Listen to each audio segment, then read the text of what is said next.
Hey, everybody, welcome to this episode of the podcast. I am thrilled that you're here. I want to introduce you to Helle Brodie. She is our guest for the day. So, welcome, Helen. We're so excited for you to be here today. Kick us off. Give us a little bit of a sense for who you are and what your business is. So first of all, thank you so much for having me on your show. It's really an honor. So who am I? I'm a business coach. I call myself a business success coach. And I work with entrepreneurs who've been in business for a few years. And so they've figured out how to get some business and they've created some messes for themselves. It's pretty common because, when you start in business, you're grabbing at every opportunity that comes your way. And before you know it, you're doing things that you don't want to do. You're working crazy hours, and it's not necessarily fulfilling. And so how did I get into this? Well, I've been an entrepreneur for 37 years. I started my business, my first business, when my son was born. And I thought, great, no boss, no overtime, no more 2-hour commute to the office every day, more money. And my time is my own, right? Well, it was kind of an illusion at the time. So 37 years ago, I hung out my shingle, started a landscape architectural practice. Super successful. I absolutely loved it. Before I knew it, I was working 70 hours a week. I was a single mom. I had 2 kids in competitive skiing, and my own mother was terminally ill. Mm. So I was exhausted and stressed and just surviving on adrenaline. This was not the picture I had when I started my business. Now, this is why I quit my job, right? And so, I walked into Starbucks one day and I looked at the barista and I thought, she has way more fun in her life than I do. Mm. I wasn't spending time with my kids. I was losing connection with my friends and starting to feel alone. And even my hobbies were starting to feel more like obligations. And then when my mom passed, I knew things had to change. Like I just couldn't live like this. So I had 2 choices. I could either give up my business, and it was tempting, or I could figure it out. So I decided I was going to figure it out. Took course after course, business courses, personal development courses. I even gained a couple of coaching designations to get this figured out. And I figured out there's a way to do it. There's a way to have it all, and it had such a huge impact on my life. I wanted to share it with other entrepreneurs who were feeling the same way I did, and so I've turned it into a bit of a system, and I call it your CPU. So it's about commitment, it's about performance, and you. And it's now the system that supports my life. It doesn't run my life. Yeah, And that's amazing. yeah. So I have to tell you that our stories are very similar. And so I can go through that a little bit in terms of that. But I have to say that you have such a calming energy. Well, thank you. Is that what you bring to your clients when they're all frantic and doing all the things? You're just like, okay, it's fine. We're going to develop a system, right? You're just very calm. Well, thank you. I take that as a huge compliment. It is. So when you think about it, that entrepreneur who's going, oh my God, I don't know which way to turn. There's so much, there's this, there's that. I don't know what's going on. Can I even handle this? Yeah. Because self-doubt always comes into play, right? Do you need another person who's doing all of this stuff? Or Yeah. do you Yeah. need somebody who's calm, And, I've had my clients tell me, you just make us feel confident. Yeah. Yeah. We have a sense of confidence we didn't know we had. Yeah, After that's talking. amazing. I love that. It's interesting because it's like, again, like you and I do something very similar, but I lead with more like the passion and the confidence. Like I'm like, okay, Right. let's go. Right. Like I calm them down, but I also am very confident. So I'm like, okay, this is the path. This is what we're going to do.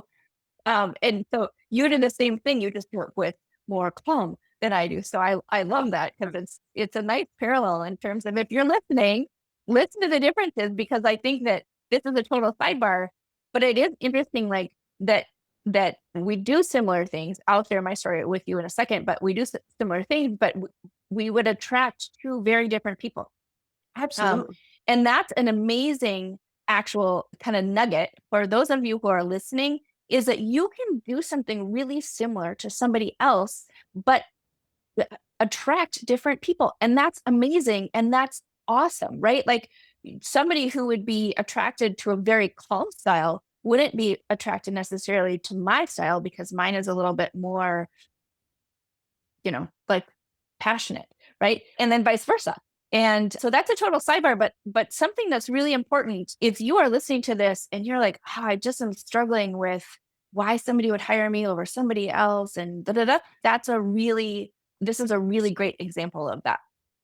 And so thank you for your energy because I love it. Oh, It's my it's very pleasure. nice. Yeah. Well, I just want to add, that's why everybody says you've got to be authentic, right? Mhm. Because if I try to be like you, like I'm sorry, it doesn't work for me, right? Yep. Yep. And yet, I've got lots of energy. It's just a different type of energy. Different type. Yep. 100%. But that's the gift. And that was not even intended in our conversation. But I think that Not at that's all. such a powerful example of that in play, which I love and just brings me joy to hear you tell your story from your perspective, even though it's very similar to mine. I was also, doing the corporate thing and then started an agency that was very successful. I'm 20 years in, not as long as you, but 20 years to have a good run. But it was the same thing. I thought I was going out to live the dream and it was going to be amazing and everything was going to be great. And then it was great. Like I loved what I did, had, an amazing roster of clients. But the more clients we had, the busier we got. And it wasn't like, well, when is all that freedom and awesomeness going to happen? Like, it's great that we're growing, but when am I going to realize all of this? And I had that same realization where it's like, what, something is not right in this business model. And then took it into, okay, so how do I figure out how to scale this without taking up all of my time, all of my team's time, and all of the things. And so I love that because I think everybody gets to that point, right? You're maxed out, your time is not your own, and you think about what am I going to do? And in my case, I actually shut down the agency. Like I was like, I'm done. I can't. So I'm happy to hear that you didn't do that, but I just shifted into a completely different business model. Right. But as you're kind of reflecting on that journey and pivoting to a different business model, tell us a little bit about like how are you growing and scaling and serving your people now and also not maxing out your time. What does that look like in your world? Well, there's two sides to that, right? So my process, CPU, is on, a lot of it's about you. And if you're doing similar things to me, you know when the owner stops growing, the business grows. So in this new model for me, because I haven't been doing this for 37 years, right? There's constant growth for me in different areas. I've got a base, I'll say, knowledge about business and growth, and I'm still growing. I think that's critical for people like you and I. Now, in terms of scaling, so I have my one-to-one clients and I absolutely love them. The majority of my clients are one-to-one.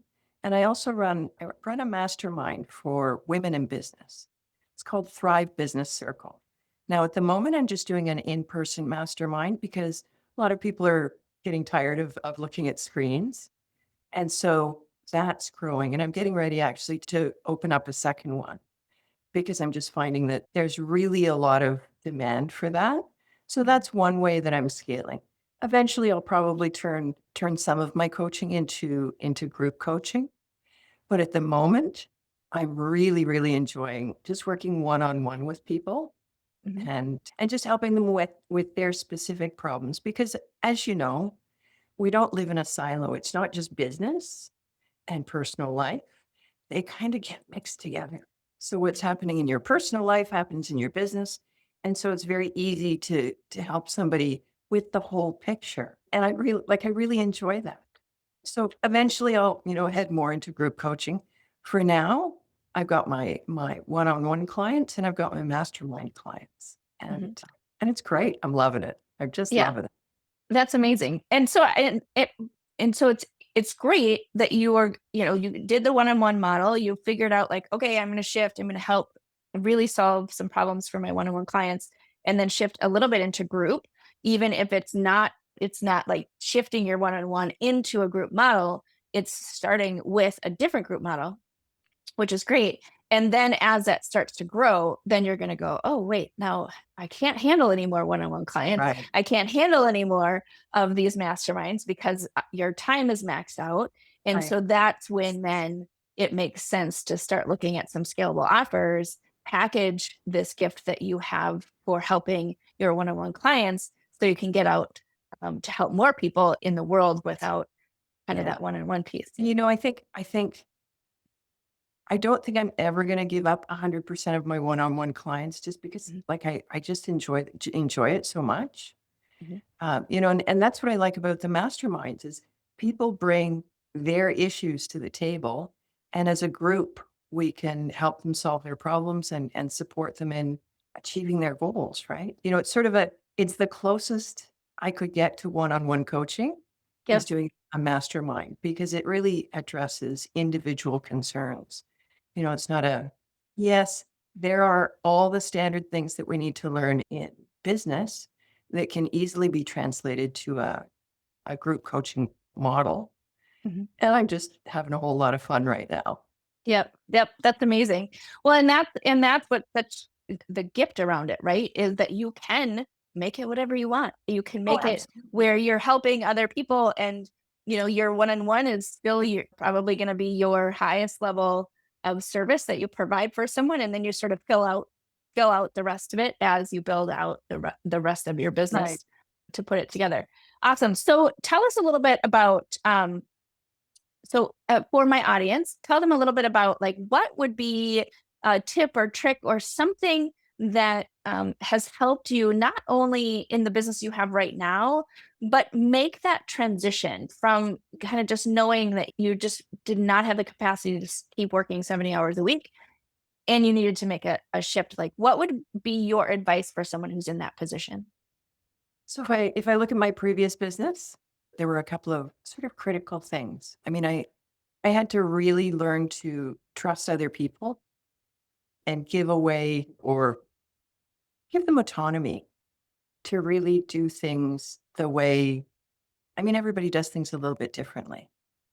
And so, in order to do that, what I needed to do was create processes, SOPs, so I could take everything that was in my brain and Mhm. pass it over to my team members. So they had a clear idea of how I was doing things. Now, I mean, it took a while to sort that out because I thought I was being consistent, but I wasn't. And it's just we all think we're being consistent. Oh, but I'm just going to do this time and I'm going to do well, no, when you have to actually write it down and say this is the way it is, that's when you realize you're not being consistent at all. So it was a combination of things. I needed something to transfer what was in my head to my team, and then I needed to trust them with it. And the cool thing about the processes was that it was a baseline. So because we were then doing everything consistently, when that team member had a new idea or something changed in the marketplace, we could look at this new idea compared to what we were doing and say, oh, like we were being consistent. Oh, so how does that fit in? How's that going to change? Like they became living documents in the Mhm. business and not to create rigidity, and they're all about flexibility because once you have them in place, they're a framework for freedom, right? Mhm. Mhm. Because you know what I needs to love happen. that framework for freedom. That Yeah, remember that, people, because that is totally it, right? Like it's not restrictive, but it's taking that chaos and moving it into something that's manageable. And then from that manageable place, then you can get creative, right? But like you can't be exactly. chaotic and creative at the same time. It doesn't work. Yeah, well, and so what it does is, I say a framework for freedom because it frees you up from okay, what do I have to do next? What do I have to do next? To, okay, this happens easily and effortlessly now. Mhm. And now my mind and my time is available for the creative stuff. for solving important problems, right? For what really matters. And in the end, it gives you time to do what you really got into business for, what you love. Mhm. It frees up your time, it increases your cash flow, increases your profits. Like, I mean, they're dull and boring things. We didn't get into business to start, create processes, but they really are the lifeline of your business. They really are that framework for freedom. Yep. Yep. I agree 100%. And that's one of the things that we do is I always call it duct tape and paper clips, right? Like what Right. that when your business is put together with duct tape and paper clips, it's time to take a pause and really start to figure out your process and frameworks and all of the different things so that you don't just keep operating in crazy mode. Yeah. So Chaos. yeah, for sure. Yeah. Awesome. All right, good. So give us one tip or book, resource, tool, template, something that you can't live without in your business. I have one here. I don't know if it shows. Oh, I think it's mirrored. It's called Stress Dress Wine. wisely. Yeah. Interesting. Um, and it's just, stress is one of the things that I address with my clients because we all feel stress. Stress is never going to go away. And there are some good parts to stress, right? Mhm. There's the kind of stress that just energizes you and it gives you a boost of adrenaline and you get a ton of things done. And then, if you've ever seen the stress curve, you know that that's where you are. And then you hit the peak and then it starts going downhill, right? And it's the stress that is continuous. There's no break for us for it. Mhm. Our bodies and our minds, we perform well when there's stress and there's rest. As entrepreneurs, what happens is we get stressed and more stressed and more stressed and more. There's no break. And so it's about self-care. It's about understanding what is it that causes you stress? What's your trigger? I have a client, Sue, for example. She went through the whole thing, that whole same picture. She was going crazy. She's very, very capable, incredibly bright. And she discovered that, I mean, she could handle almost anything. She discovered that the main cause of her stress was actually perfectionism. Mm. That's what was making her stress. So once she understood that, we could start to work through that process. She created um, self care rituals that were, she couldn't move from them, workouts, no more takeout food or very little takeout food, good night's sleep, all of those things to really look after herself. And then she developed strategies to use in the moment, right? Mm. Take a few deep breaths between meetings. Go for a quick walk at lunch. Get some fresh air, clear your mind. She started journaling. She developed strategies she could use in the moment. And stress affects us all, especially these days with all the crazy stuff going on in the world. Yep. Yep. For And sure. we're not going to For get sure. into details. Yeah. No, no, no, no. Not right Be now. here for That's days. for sure. We'd be here Yeah. for days. Yeah. Awesome. Well, that is a great resource. We will definitely put that into the show notes. I haven't heard that one before, so I'm excited to go check it out. It's Um, actually relatively new. is So it? Oh, okay. Well, yeah. that must be why I haven't seen it yet. So there's usually like a number, it's sort of a similar theme to books that people bring up, and so it's always exciting to see new ones that are cropping up. So that's awesome. All right, for my audience, what would you give them as like your one main for wherever they are in business right now? For wherever they are in business, I would say that falls into commitment, right? Mm. Commitment is different than this is what I'm going to do. Like, are you really going to commit to what matters to you, what's working for you? And making a commitment means this is what I'm going to do. There's all these bright, shiny objects out there. I'll consider the bright, shiny objects, but I make a commitment to this. And Mhm. that's making a commitment to yourself, to your business, and to your future. I love that. Very good. Very, very Thank good. I like that. Awesome. All right. So for my audience, if they would like to learn more about you and what you offer, any of those masterminds or one-on-one, give us some sense for where we can reach you. So I have a website. My business name is called Freedom Journeys. So that's why these processes are a framework for freedom. So it's freedomjourneys.ca. So I'm in Canada. So freedomjourneys.ca. And I also have a resource that I'd like to share with your audience. And it's called the Freedom Formula for Entrepreneurs. 10 steps to leveraging your time, boosting profits, busting your income ceiling without losing your freedom. Excellent. I love it. All right. You've heard it from her, and we will also add it to the show note. Thank you so much for being on the episode today. We just appreciated all of your insights that you had. And for those of you who are listening today, thank you. And we'll see you next week.